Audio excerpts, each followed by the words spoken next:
Doja t'ju tregoja këtë zambak edhe një gjë që kam mësuar nga kujdesi për bimët. Zambak u tha para 3 viteve dhe në vazën e tij mbolla disa lule të tjera.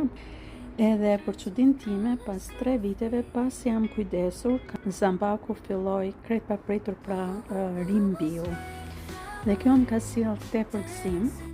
Edhe sot, duke u hitur lulet, burare që ka filluar të mbi, ky tulipan, unë mbolla këto para 2 viteve, rrëzuan goxha dhe vjet pastaj u zhdukën komplet. Këtu janë disa lule sezonale nga ato që fillojnë edhe çelin në pranver. Unë kisha farat e tyre që i kam bler te Megateku.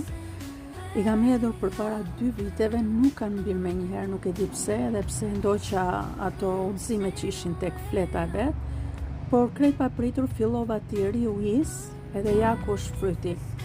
Të gjitha këto më kujtojnë një parim shumë të thjeshtë në Bibël, që është e Galatasit 6, i cili thotë: nëse nuk lodhemi duke bërë atë që është e mirë, do të korrim në kohën e duhur. Çfarë është diçka për të cilën ke qenë duke punuar, por duket sikur nuk është duke dhënë fryt ose nuk po ndryshon situata?